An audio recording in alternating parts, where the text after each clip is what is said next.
Let's start with the very basic groundwork of who this video is intended for and what we're gonna cover in this video. This video is intended to be an evergreen video, meaning that we're gonna talk about concepts that aren't gonna change over time, over decades, of the nuts and bolts of selling a comic book collection. And it's going to be aimed at people who have inherited a comic book collection, people that know nothing about comics. There will be a lot of helpful information in here for people that are collectors themselves, but the intention here is to be a resource for those that have inherited a comic book collection, know nothing about it, and they want to know how much it's worth, and they want to feel confident knowing that they're not going to get ripped off when they go to sell the comic book collection, because that's what this video is about, is those who have inherited with the intent to sell. And I plan on doing a future video more geared towards the collector with some tips and stuff along the way, because it's a very different conversation if you're the one collecting them. There's a lot of different stuff that go into it and a lot of things that you can do to help your loved ones when you do pass on and ultimately pass on your collection to them. So that's what this video is about, and here's what we're going to cover. First, we'll go over who I am, why I'm qualified to talk about this. We'll start with a couple tips that I think are a good way to preface the entire conversation, and then we're going to spend a lot of time really diving into the details to where if you just, pull up a chair, pop some popcorn, and spend the next 30 to 45 minutes, however long this video tends to be, you will walk away with a very good understanding of how much your collection is worth, and at the very least, what the next steps are for selling your comic book collection. So in detail, the different things we'll discuss is, what is your collection worth? That's the number one thing on everyone's mind, which is very different than what you can sell it for. And we'll talk about that at the end, because what your collection is worth is one thing, and what you can actually sell it for is another thing, and there's many different ways you can go about selling it.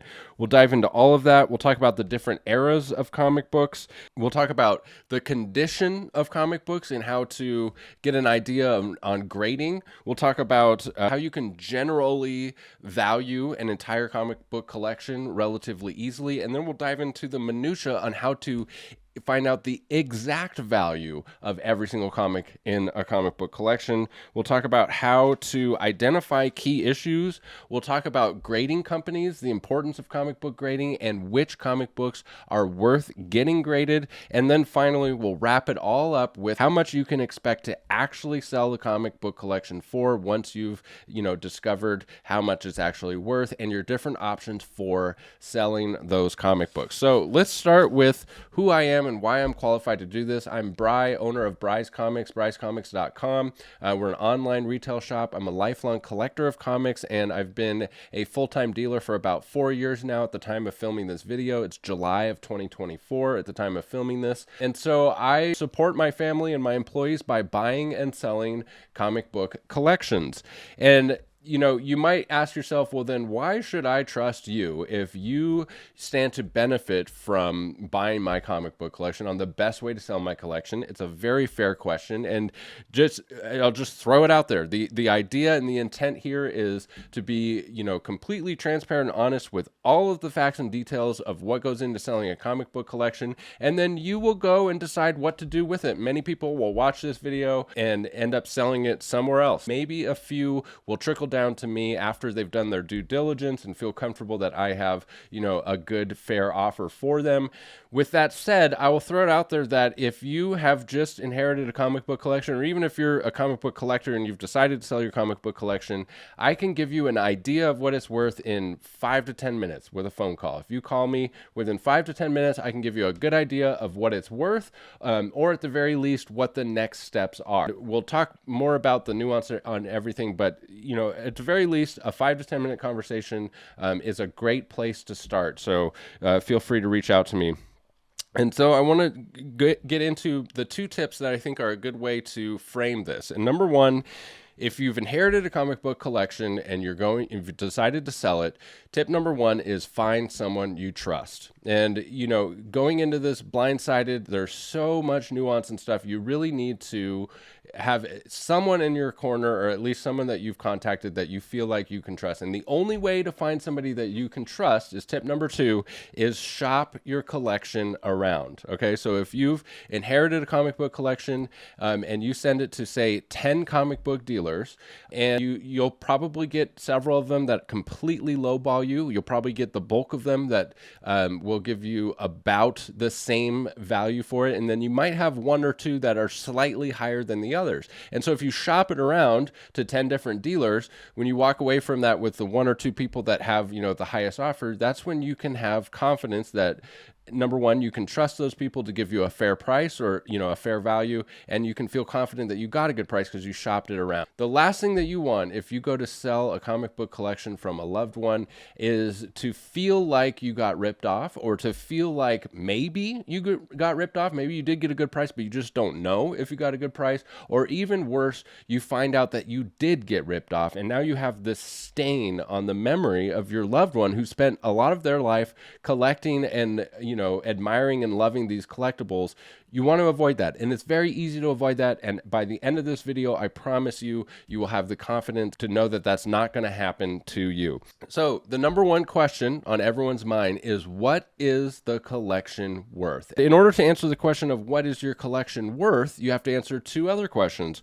What's in it, and what is the condition? To do that, we're going to go over a brief summary of the different eras of comic books, because there's some general values associated with general eras. And then after that, we'll go more into condition and how to, narrow down and really specify how much it's worth. But in general, the eras of comic books range from the Platinum Age. This was mostly newspaper comic strip reprints, all right? And you most likely don't have these. These are incredibly rare, and most of them, did not survive.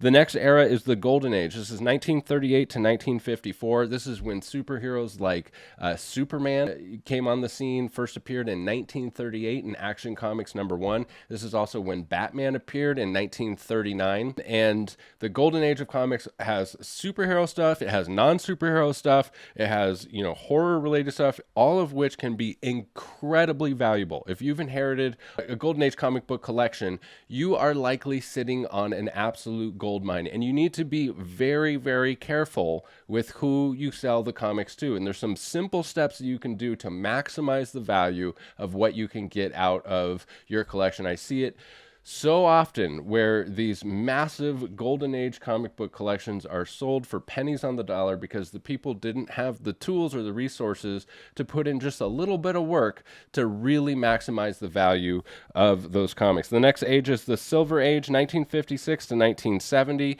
If you inherited a comic book collection from somebody who collected comics in the 60s, 70s, and 80s, it's likely a silver comic book collection, and there are some very valuable books in that era. Next, we have the Bronze and Copper Age of comics, which is 1970s to the 1980s. And this is when there's a drastic drop-off in the value of comics.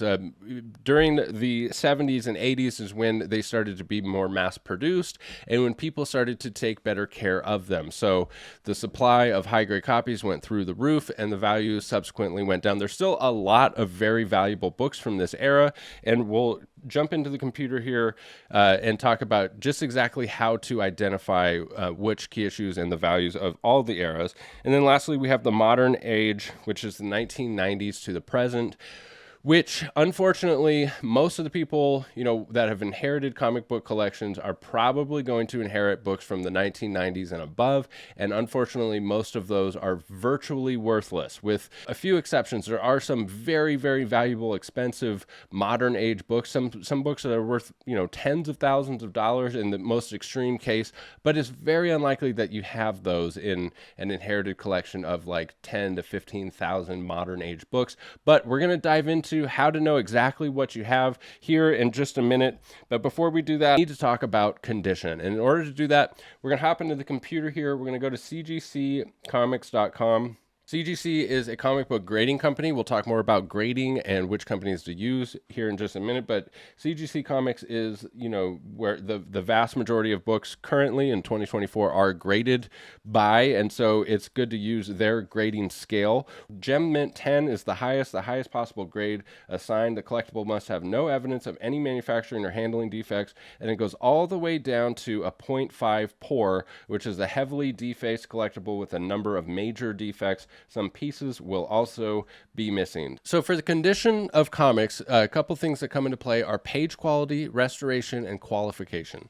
So we'll go through those real quick here. Page quality ranges from CGC scale, goes from white to brown or brittle. And most comic book collections are going to be in this range here, off-white to white to cream to off-white. All right. So the average comic book collection, as long as it was stored reasonably well, the page quality is not going to affect the overall value of the books. The only time page quality is going to affect the overall value of a comic book collection that you inherited is if it's exceptionally good page quality or exceptionally bad page quality. So if you inherited a vintage comic book collection of golden and silver age stuff that was stored in, Colorado with a very moderate, climate, and it was stored correctly in a basement, and all of the pages are white pages, now you have an exceptionally good collection, and you're probably going to get a premium for that. Very unlikely.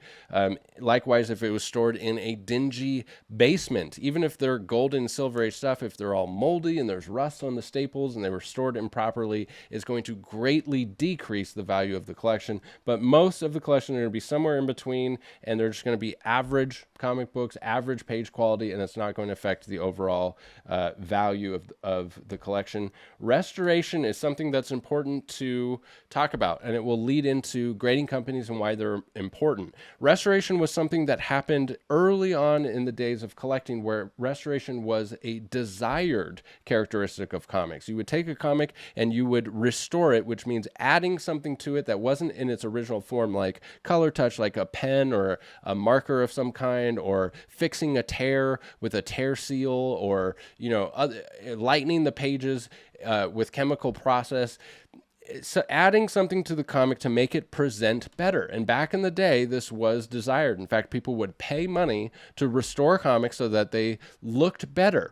It has completely flip-flopped in today's market. In today's market, people want the unrestored original version of the comic. And if the comic is restored, it drastically reduces the value of that comic, anywhere from 50 to 80% off of the value, depending on the degree of severity of the restoration. And in a nutshell, the way you know how much the restoration is going to affect the value is you imagine the book without it. What would the condition of it be? And that is sometimes how you can do it, but there's just a ton of nuance.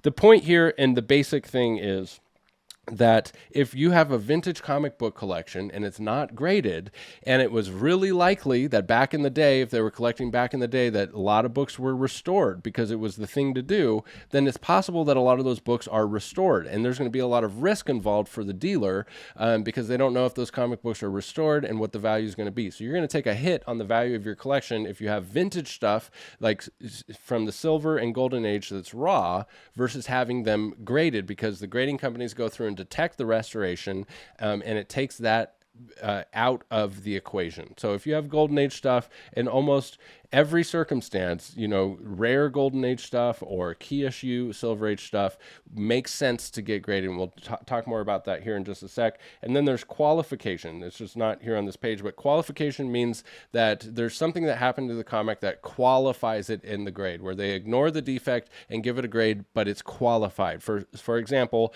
if you have a 9.0 copy of something that has a coupon cut out, they'll give it a 9.0 qualified because it has a coupon cut out. Otherwise, sometimes they'll just grade it what it would grade with a big hole missing instead of a 9.0 with the coupon cut out. It's more like a 4.0. So most people would prefer, in some cases, depending on the book, they would prefer it to be, qualified with a higher grade than unrestored with a lower grade. So I want to start by saying that it's very unlikely you have anything that's a gem mint or a mint condition comic. And the reason that I mentioned that is that most people that know nothing about comics and inherit something, when they reach out, they say, I have a bunch of old comics in mint condition. That's a very big red flag, because almost nothing is graded as mint condition. So it's important to, understand the terminology with comics. And just to give you an idea here, we're going to take a look at a Silver Age example of a book. We're going to take a look at Amazing Fantasy 15. This is the king of the Silver Age, the first appearance of Spider-Man, one of the most valuable, if not the most valuable Silver Age comic. For the first appearance of Spider-Man, And we're going to take a look at the census. So the census, this is CGC Graded Comics. It keeps track of all the graded copies just to see how the grade distribution for all of the copies of this book that are out there. And so for Silver Age, this gives you a good idea of the distribution of grades for Silver Age comics. As you can see, the high grades, a 9.6, there's only 4 9.6, and we're just going to look at these universal unrestored copies.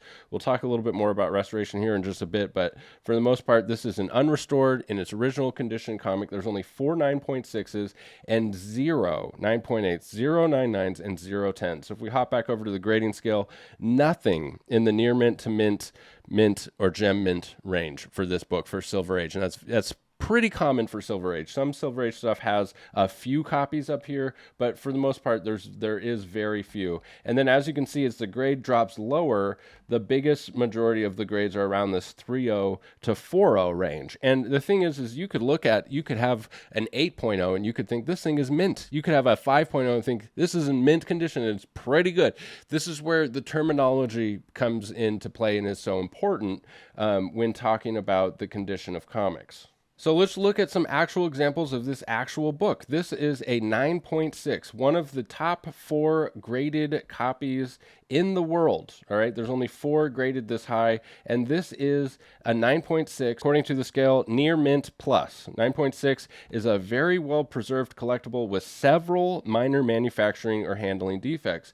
And when you look at this, this is a very well preserved collectible with several minor handling defects. And if you look at this thing, you look at the corners, you look at the edges, you're like, this has several defects. I mean, it looks almost perfect. And that's the point that I'm trying to make here is that, see, there's a tiny little thing going on here. That's a minor defect. There's a little bit of spine stress, which is a very minor defect. And that is how minute and how detailed the grading gets for condition, and it greatly affects the value. Let's take a look at an 8.0. And so if you look at this 8.0, this is considered back to the grading scale in the VF or very fine category. So a very fine 8.0, this book looks like this, and you can see the difference between an 8.0 and a 9.6. It says an attractive collectible with moderate defect or an accumulation of small defects. So the terms are subjective. This is grading by humans, and it's up to the human to make the decision, you know, what is attractive to a human. But to somebody who just inherited a comic book collection, what they think is attractive or small or minor is irrelevant. You know, it has to do with the experts here when they're grading. Those 10 experts that I was talking about, we all have the same understanding of what minor is and the same understanding of, you know, well presenting for the most part, to the point where we can agree with almost, you know, unanimously what the grade of a book is. This has a small accumulation of minor defects like this here, and some chipping here on the side, and small creases and spine stress lines here on the side. But those 10 experts, none of them would grade this book higher than an 8.5 with a defect like this, and no expert grader would grade this book less than a 7.0 because of how good this book is. So with certainty, you know, none of us would go higher than an 8.5, and none of us would go lower than a 7.0, but most of us would say that this book is an 8.0. So that's a very fine copy. Here's a 6.0 copy of the exact same book. When we go back to the grading scale, 6.0 is when it drops from very fine to fine, and so a 6.0 is a fine copy, which has a slightly above average collectible with a major defect and some smaller defects. Okay, so a major defect, and here we can see with this 6.0, the major defect that taps this thing out at getting a 6.0 is this long crease right here over the corner. So as you can see, you know, there's a lot of nuance to this, and there's huge differences in price for these books between a 6.0 and an 8.0. I think the 6.0 is probably down around the $40,000 to $60,000 range, about $60,000 compared to $3.6 million for that 9.8. And it just goes down as the grade goes down. If we go to a very good, all right, so this is where, you know, the terminology is so interesting, doesn't really make sense. A 4 out of 10 is very good, right? So to somebody that's not familiar with comic collecting, they'd be like, this is very good. This is a very good copy. And yes, all of us collectors, we're comfortable with the term and we know that, yep, that's a VG or a very good copy, a below average collectible with multiple moderate defects. Let's jump down to a good or a G. This is a 2.0 good copy. So this is a good copy, folks. And all of us that collect comics are very comfortable. Like, yeah, that's good. It's good. It's a 2 out of 10 is a good copy which exhibits extensive evidence of handling and numerous moderate to major defects. And then let's jump all the way down to the poor 0.5, in my opinion, the only grade terminology that makes sense. And this is what poor looks like. I mean, huge pieces of it are missing, tons of staining. The front of the book, it looks like this, but this is a 0.5, which in today's market in 2024 is worth north of $10,000, even in this condition. So this is a $10,000 copy, and the 9.6 is a $3.6 million copy. Huge differences, and that gives you an idea of how the same book will look in different grades. So now that we've talked about the different eras of comics and the basics of condition of comics, let's go over some different examples of how to get a general idea of a value of a comic book collection that you just inherited. We'll start with a modern collection because that is most likely what you inherited. That's just a numbers thing. There are more modern collections than any other collection of comics. So unfortunately, most modern collections aren't going to be worth very much. And this is where, you can save yourself a lot of time. I've seen people spend weeks cataloging modern collections and trying to figure out the grade of books that turn out to only be worth about 10 or 25 cents each. So start, with the preface of, if it's a modern collection, it's probably not worth cataloging. It's probably not worth going through the individual grades, with the exception of key issues. All right. And it's the same for a modern collection as a vintage collection. And where to start with valuing it is what you do is you pull the key issues and value those. And then you get a bulk price for all the non-key issues. All right. For the most part, when you get into super vintage stuff, even non-key issues can be valuable. But in a nutshell, usually the key issues are worth the most, and everything else will have like a bulk price associated with it, with some nuance that we'll jump into here in just a sec. And so in order to do that, to establish what are the key issues, I would recommend this website here, which is called Key Collector Comics. I think you can get a free account. Again, I'm not associated with them. I think you can accomplish everything you need to do with a free account, but they also have a paid version that shows ads and stuff like that. So we're talking about the modern collection first. What I would do if you inherited a modern collection, which again is 1990s and above, is I would start with this category on Key Collector Comics, which is 100 modern keys. And this goes through some of the most valuable modern key issue comics. And as you can see, a lot of them do have value. So, this one's worth $90 in high grade, $20 in high grade, $100 in high grade. Some of them go drastically up, like this one right here, Batman Adventures number 12 is worth over $1,000 in super high grade, a graded copy. And we'll talk more about grading and which ones are worth grading here in just a minute. But this one's kind of unsuspecting. You wouldn't have thought that Batman Adventures 12 is worth over $1,000 in super high grade. And so that's why this app or website is really helpful in identifying those key issue comics. And you can go through. It's very painstaking with modern collections. If you know nothing about comics and you inherited 10,000 comics, it's going to be a major headache to go through and pull all the keys. So for a massive modern collection with like 10,000 comics, it's going to be very painstaking to find every possible key issue because there's variants, there's, limited editions, there's all kinds of nuance to modern collecting that it really would take a lot of time and probably wouldn't be worth your time to type in every 10,000 copies and see if you have a key issue. The best thing to do with a modern collection is to find somebody who's familiar with the hobby, somebody that you trust, who can pull the key issues for you. Because I could go through those 10,000 copies and quickly just pull out all the key issues, and in fact, if that is you and you want to do a FaceTime call or something, I might be able to push you in the right direction, or might be able to just save you some time at least to say like, hey, this is probably all junk. So let's hop over to vintage comics. Let's say you inherited some Silver Age and Bronze Age, which is the most likely of the vintage. Again, if you inherited Golden Age books, stuff from 1938 to 1954, then every single book needs to be looked up. All right. In that case, you need to look up the values of every single book, because even non-key issues, there's like just super scarce stuff that's very valuable. And if it's a Golden Age collection, it will be worth the time to look every single one up. Right. I've seen people sell collections where they just do a bulk price for these Golden Age stuff, and there's mega grails in there that are worth north of $100,000. And if they would have just looked up every single issue and spent however long that took to go through, they would have thought like, oh, wow, we have something very special right here. And anybody that's buying a comic book collection, especially a Golden Age collection, if they're a trustworthy and, honorable seller, then they should tell you what it's worth, and they can make their money based off of the deal. They don't have to make their money off of ripping you off. They don't have to make the money off of like scoring this mega collection for pennies on the dollar. That's not a sustainable business model, in my opinion. So make sure you watch out for people that, have that kind of approach to buying a collection. My approach to buying collections is to tell you what it's actually worth, to tell you what I'm actually going to make on it, and rinse and repeat. That's a sustainable business model, is to buy things for what they're actually worth, and, just be honest about how much you're going to make.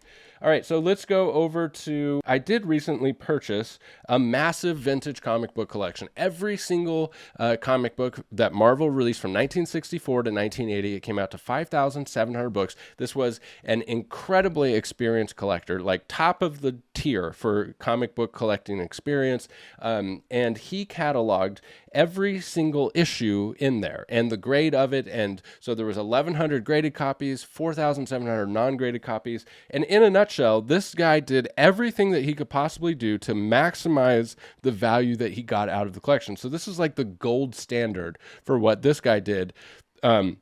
Because of what he had. And that's very important. If you have, modern stuff that isn't worth very much, this is a waste of your time to catalog stuff like this. So this is only for stuff that's, vintage, that's worth cataloging in this sense. But I just want to give you an example here of a way to get a general idea of the value of books when you have vintage stuff. So he had every single issue of Daredevil from 1964 to 1980, which is Daredevil number 1 through 163. And he typed them all into a spreadsheet here. He got all of the keys that were worth getting graded, and the ones that weren't worth getting graded, he left raw, as we call it. And we'll talk more in detail here about which books are worth getting graded here in just a minute. But he did all of that. He got every single one that was worth getting graded. But if you just inherited this and you just find a box of Daredevil and you want to find the key issues and get a general idea of the value of those Daredevil books, what you can do is come over to Key Collector Comics, go over to search, type in series, and type in the actual series for Daredevil. Now, what you're going to see when you type in Daredevil is there's a lot of different series for Daredevil. The vintage series that started in 1964 is the Silver Age series for Marvel, but almost every single year now in modern times, there's a new series of Daredevil that starts. They start over at issue number 1 because issue number 1s are easier to sell for whatever reason than issue number 671. So there's a new series almost every single year now. So that's how it can get really confusing on what series you have. And if it's a modern series, good luck, going through 10,000 books to find all these different series. But if it's vintage, it's a lot easier. Type in the series Daredevil. I have non-key issues turned off and I have variants turned off. So if you come over here to Daredevil, it'll show you all of the key issues. And you can see issue number 1, the first appearance and origin of Daredevil. It tells you the key significance and it gives you a value range here. Now, these values are very, very basic. They're just benchmarkers just to give you an idea This is not a pricing tool by any means for valuing a collection. It's just to identify key issues, in my opinion. Maybe someday I hope that they do get that super lined up so you can have both in the same place. But as you can see, issue 1, 2, 3, 4, 5, 6, 7, 8, 9, 10, they're all key issues, and then it skips 11, goes to 12, and then you see that there starts to be some big chunks missing. So in between Daredevil 27 and Daredevil 37, there's no key issue comics. Now, this is still a 12-cent Silver Age comic, but it's not a key issue. And so this is how you can quickly identify in a series which ones are the key issues, which ones are really the potential to be worth getting graded. And we'll talk more about that here in just a sec. But if, by comparison, if you come back over here to the spreadsheet and look at the issues for Daredevil 27 to 37, where we saw that big chunk missing in Key Collector, there's no key issues here.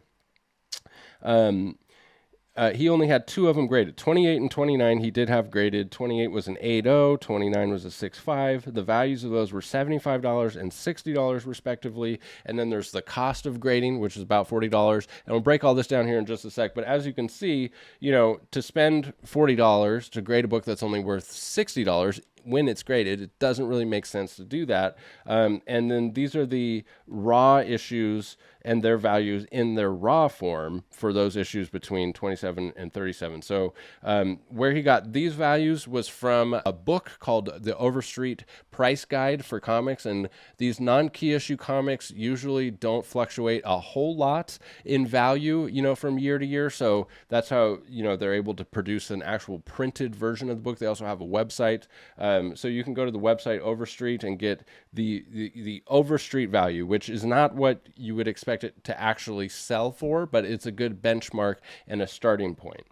So that's how you can, as quickly as possible, pull the key issues, all the key issues, and then you got to go look up the values based on condition. So now that we've talked about how to identify the key issues of the different eras, let's talk about how to find the exact price for key issue books in a certain grade and which books are worth getting graded. But before we do that, we have to talk about why would you get books graded and which grading company. So in a nutshell, without diving too far into it, the company that you should use as of today in July of 2024 is CGC for grading comics. There's 3 main players today in the market for grading comics. There's PGX, which in no circumstance, under any circumstance, should you use them without getting into details. That's my opinion. Then there's CBCS, which if your intention is to sell the comics after you get them graded, there's no reason to use CBCS in today's market. And then there's CGC, which is the leading grading company that commands the most price. Now, the reason I wouldn't use CBCS is because they tend to sell for about 20% on average less than CGC. They cost about the same to grade your books with CBCS, but they take longer. So it's the same amount of money to get them graded by CBCS, but they take longer and then they sell for less. So there's just no logical reason in this juncture in time to use any other company to grade comics if your intent is to sell them. You see all the nuance here. Than to use CGC. There's a new player, PSA, that's traditionally known for grading cards, that is stepping into grading comics. We're yet to see how that plays out. I have a feeling it would take many number of years before they can usurp the throne or even compete with CGC, who's been the leader for so many decades. So that's where we sit today in 2024. If you're watching this 10 years from now, a very simple Google search, especially with AI in 10 years, I'm sure will tell you what is the best grading company to use as far as resale values. So just go and look which grading companies for comics get the most resale value. You should be able to very easily find that, but as of today, it is CGC. So let's talk about the cost of grading comics and when is it worth it. We'll go back over to the spreadsheet in this example here with Daredevil, the vintage Daredevil. Any vintage Daredevil, any 12-cent vintage Daredevil is going to be worth getting graded if the grade is high enough. Any of the key comics like issue number 1, 2, 3, 4, and 5 in pretty much any grade is going to be worth getting graded. Let me just break it down super easy for you here. What books are worth getting graded is, in the condition that it's in, is it worth more graded than it's worth raw when you factor in grading cost and time involved. That's it in a nutshell. So you need to know how to grade, and then you need to know how to find the values of graded books. We'll go back over here. Go Collect is currently a website that is a pricing tool and a cataloging tool for cataloging collections that has a decent algorithm for calculating graded comic book value. So Go Collect is one resource for that. It's, you know, it's not perfect, but it's close enough to get a good idea of what your book's worth getting graded. And then there's websites like GP Analysis, which is my preferred website, gpanalysis.com, where you can look at the actual sales of books at, you know, and it tracks from dozens of different platforms. Okay, so dozens of different platforms. You can come over here and see that the most recent sale of a CGC 9.8 for New Mutants number 98 was $1,102. It gives you other data like the 90-day average and then the year-over-year average. So this is a great place if you know the exact condition of the book. If the collection that you inherited was graded comic books, I would suggest that you come over to GP Analysis and look at actual sales, or Go Collect. You just plug in the actual grade and boom, it's so easy to value and make an offer on a graded comic collection. You just send me the list, I crunch the values, and I shoot you an offer right away. It's very, very easy if they're graded. Another resource that you can use if they're not graded and you want to know the relative value of the book is eBay sold listings. All right. So for this same book, New Mutants 98, if you type it in, you can't just type in what's listed. All right. What's listed for sale is going to do you no good for what the actual value of this book is. You have to come down on the sidebar here and click sold listings. Only show sold and completed items, because this is what they're actually selling for. There's a lot of crazy people out in the world that list things for crazy prices. So here you can see there's a sale for $1,150 of the CGC graded 9.8, and here are some raw copies. So here you can see that this raw copy sold at auction with 5 bids for $300. So if you have a raw copy yourself and you kind of look at the condition, you can see this guy is, wow, he's got his thumb really pressed hard against that spine. That's concerning. There's no backing board. $300 seems like a pretty high price for this book based off of these pictures. It's certainly not anywhere near a 9.8 for the way he's handling it and the way it's been stored. Look at the way he's bending it right there. But it goes to show you that this is a modern book that does have quite a bit of value. So let's talk real quick about the cost of grading comics with CGC Comics, which is what I recommend if you're going to grade them with the intent to resell. This is something that is not evergreen. They're constantly changing their pricing structure, so you have to go to their website, cgccomics.com, to find the current prices. And you go to Submit, and you go to Services and Fees, and they charge for the grading of comics based on, in a nutshell, the era of the comic and the value of the comic. This is just their tier. Okay, so it's not what they're calling the era, is what they're calling the tier of the comic. So this tier is called the modern tier, 1975 to present. It costs $25 per book. This is the, you know, non membership fee structure. So if you get like a free membership, they'll take like 10 to 20% off depending on which tier you use. So if you're going to submit the books yourself, I would highly recommend that you get a membership. So modern is $25. Vintage is anything before 1975. So if it's anything before 1975 and it's worth $400 or less, which is your declared value of the book, all right, and it's like a reasonable price for the thing, so you can reasonably assume that the book you're submitting is worth about $400. The cost for that is $40. And the next tier here is high value. So high value is anything worth up to $1,000. This includes modern stuff. So if you have that Batman Adventures 12, that first appearance of Harley Quinn, you know, it might need to be submitted under the high value tier. If it's a super high grade copy and it's worth $1,000, they're going to charge you $85 to grade it. If it's a super low grade copy, you know, you can submit it under the modern tier and they only charge you $25. And if you don't know, just err on the lower side, and then they'll bump it if they have to. So if you don't know if it's worth $1,000, that first appearance of Harley Quinn, submit it under the modern tier. The worst thing they can do is they'll just send you an email and say, hey, we got to charge you a little more. All right. So always err on the side of the lower value, and they can bump it up if they deem it necessary. You could save yourself a lot of money on grading this way. So anything valued up to $1,000, goes under the high value tier, which kind of sucks because that's $85. It's kind of like a crappy place because of the increase in the fee. You know, if it's in between that 400 and 1,000, it's like, ah, man, it's going to cost a lot more to get graded. So then the next tier is unlimited value. So this is any value of any book, and go up to that $3.6 million. They now charge 4% of the fair market value to grade the book with $100 minimum. It also has a very quick turnaround time of 7 days. And so this would be anything valued over $1,000 is going to have to go under the unlimited value, and they'll charge you 4%. So if it's worth $10,000, which again is like a reasonable thing that you declare, they're going to charge you $400 to grade a book that's worth $10,000, and so on and so on. So that's the general cost of grading books.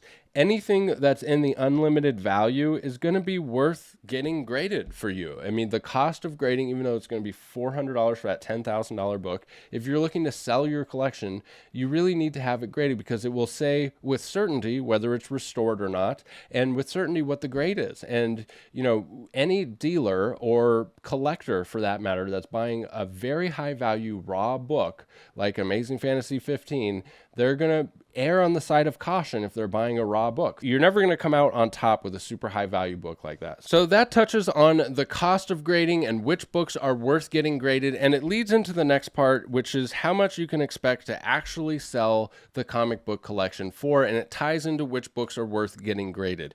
What you can expect to sell the collection for is directly related to how much time and work you're willing to put into it. Okay, so there's different categories here. There's least amount of energy involved. That would be you inherited a collection. It's all raw. It's all over the place. It's not categorized. It's nothing.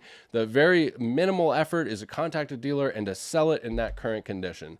Then from there, if you want to increase your time and work into it so you can increase the value you get out of it, maybe you go spend some time with the collection, figure out what the key issues are, pull the key issues, familiarize yourself with grading, actually send the books to CGC to get graded.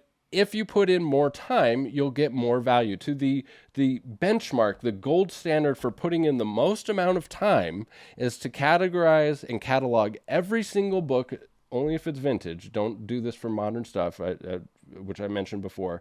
Like this collector did here, every single comic, 5,700 issues, all right? And he had 1,100 of them graded that were even remotely key issues that were worth getting graded. 1,100 of them graded, and all the grading costs that goes into that. You're talking about tens of thousands of dollars invested in the grading. And then every single other book, every 4,700 issues, every single one cataloged, the value looked up in an Overstreet price guide, and the condition stated right there. This is the benchmark of the most amount of time you can put into it, which I would probably equate to thousands of hours put into this spreadsheet and, you know, cataloging the exact value of this book and the end, or this collection. And the end result was he got the most possible value for the collection. So those are your two extremes. Extreme number one is you inherit an uncategorized, uncatalogued, unorganized comic book collection. They're all raw. You don't want to deal with it at all. So you call a dealer and you sell it in its current state. There's a ton of unknowns. You don't know if a lot of them are restored. You don't even know what the key issues are. That's the least amount of effort. You're going to get the least amount of money for your collection. The other end of the spectrum, the most amount of time, catalog every single one, familiarize yourself with grading, get the ones graded that are worth getting graded, come up with a full value. Then at that point, now you have to decide where to actually sell it. So the first thing, there's two separate things here. Number one is coming up with what the collection is actually worth. Then you have to decide how to sell it. So let's talk about your different options for selling it. Again, the easiest option is going to be to contact a dealer and just sell it in its whatever state it's in. That's going to be your easiest option. And because it's your easiest option, because the dealer is going to put in all of the work, that's why he gets paid to do it, is because he's putting in the work. A reasonable person understands this. But let's say you did want to put in some of the work. I will say that the number one way to get the most value out of a collection that you've inherited is to sell it yourself. Familiarize yourself with this thing, really dive into comic book collecting and values and selling, and set up selling platforms, get an account on eBay and sell sell it all yourself. You're going to take, the least amount of fees because you're putting in all of the work. But most people that inherit a collection have jobs. They have their own lives and stuff and don't want to become part-time or full-time comic book resellers. So that's usually not an option for them. Another option that you can do, especially if it's vintage stuff, right? If it's vintage comic book collection, if you contact an auction house with a modern collection, I guarantee you they're not interested in it. They're just not even going to want to buy it. If it's vintage stuff, you can contact an auction house and have them help you with the whole process, right? They'll, have a fee associated with coming in and getting the collection. They'll have, they'll get all of the key issues graded and then sell them at auction through their auction house.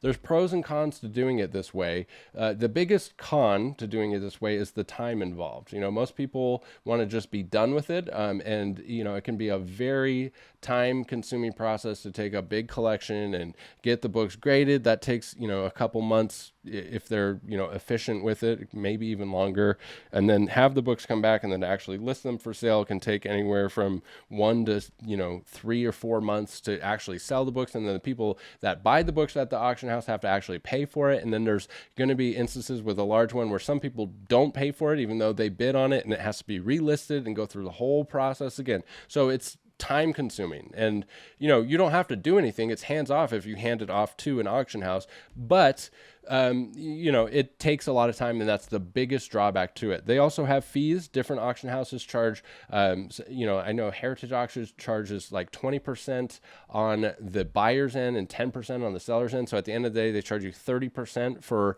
most books. Now, if you have very high value books, you can negotiate. All of this is negotiable. So it depends on what you have, but there's the fees associated with an auction house. So when you factor in the time and the fees that they charge, sometimes it makes more sense to just sell it to a dealer. And like in this case with the individual that I bought every comic book from 1964 to 1980 released by Marvel, he chose to sell it to me. I was the highest bidder from all of the major, dealers. And selling it this way made the most sense in this situation. He got the most money out of it for the amount of work that he wanted to put into it. He did not want to sell every single issue himself on eBay. He did not want to send it to an auction house because the auction houses would only sell, they would sell it at auction. They would do the graded books over time, and then they would probably, bulk out the raw books, and there was just too much time involved with that. And then there's the unknown of how much they're actually going to sell for and what the market's going to do. So he decided his best option was to sell it all in one fell swoop to me, and it turns out to be about 60% of what it was actually worth because of how well organized it was, because it was all good stuff, all vintage stuff. All of the keys were already graded that were worth getting graded. 60% for a large collection like that is a very high price. All right, so let's talk about some reasonable prices you can expect to receive from a dealer for the different types of collections. Okay, so for graded comics, you can expect to receive anywhere between 60 and 90% of what they're actually selling for the graded comics. All right, I myself usually offer 60% for most stuff.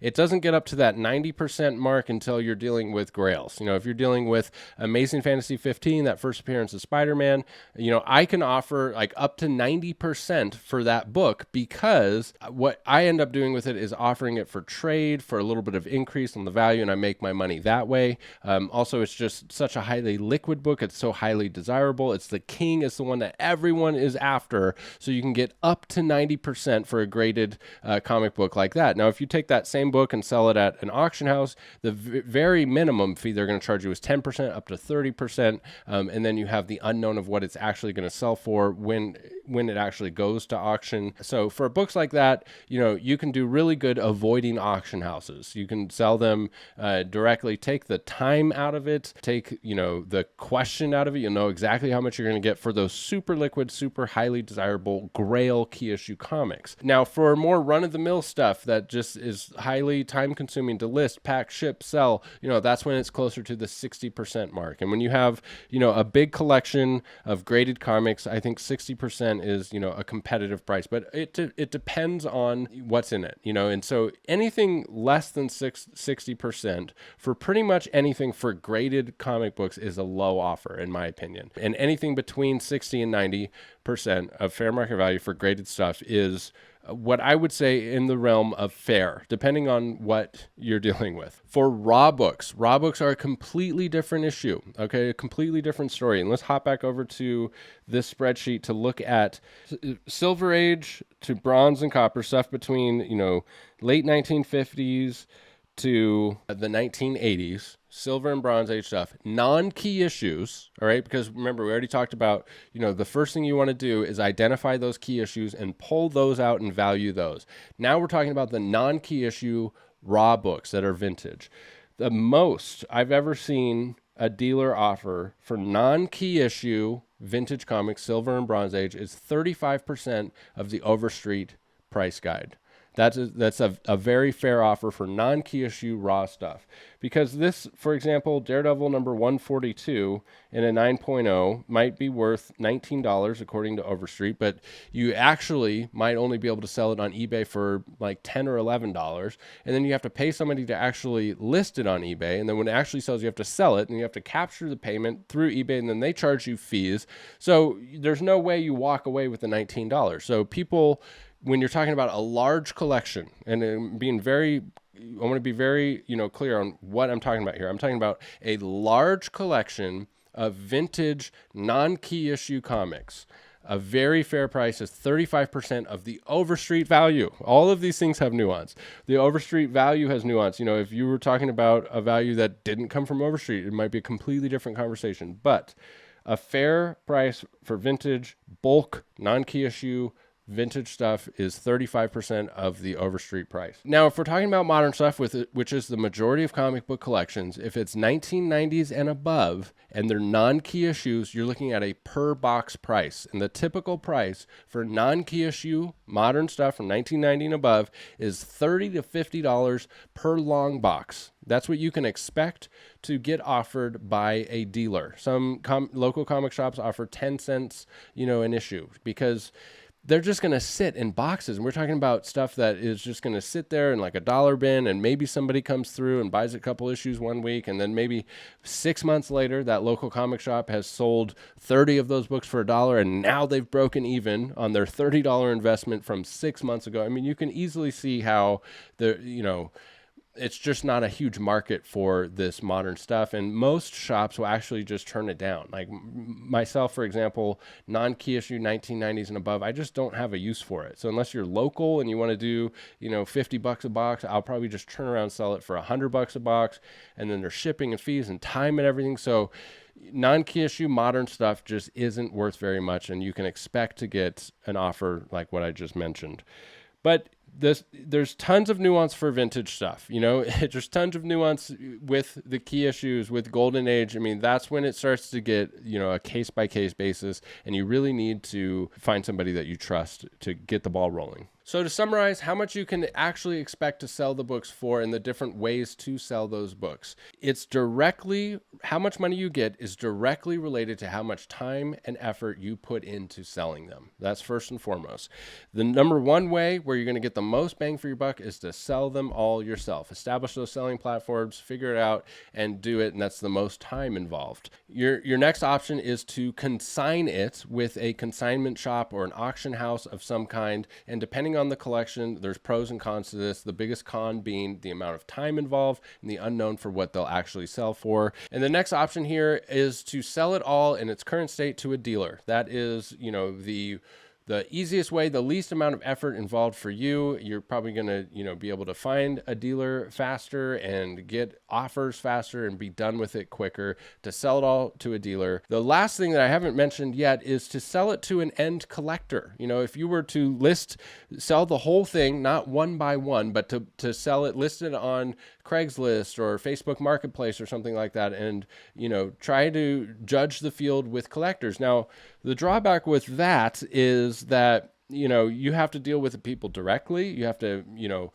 these aren't businesses. These are people. You might have to meet up with these people. There's obvious, drawbacks to that. But if you're a savvy person and, you don't mind the hustle and bustle of Craigslist type stuff, it could be a very good option for you to take the whole thing and sell it to an end collector or a hobbyist, a casual reseller. They might be willing to pay a little bit more than a dealer because, they're not set up as a business. So as you can see, there's a ton of nuance at every step to this. And I want to end by, reiterating those first two tips that I mentioned in the beginning of the video, which is number one, find somebody you trust. And the only way that you can do that is to shop this thing around. And I also want to throw it out there that, I'm always available for a free consultation, and I can probably tell you within 5 to 10 minutes what your collection is worth, or at least the next steps to coming up with a fair price and a value for those, even if it's not me who buys those comics. I'll put up on the screen again my contact information, more contact info down below. At the very least, it's a great place to start, is just a conversation or a FaceTime call and flipping through what you got to see, some possible next steps. So thank you for sticking with me all the way to the end of the video. I have a ton of helpful videos on this YouTube channel. I'll put some of the most helpful, I think, when it comes to selling comics, especially if you don't know anything about them. I'll put links down below to some other helpful videos that I think would be helpful to you. So thank you very much for sticking with me all the way to the end of the video. I wish you the best of luck in selling your collection, and take good care. Bye.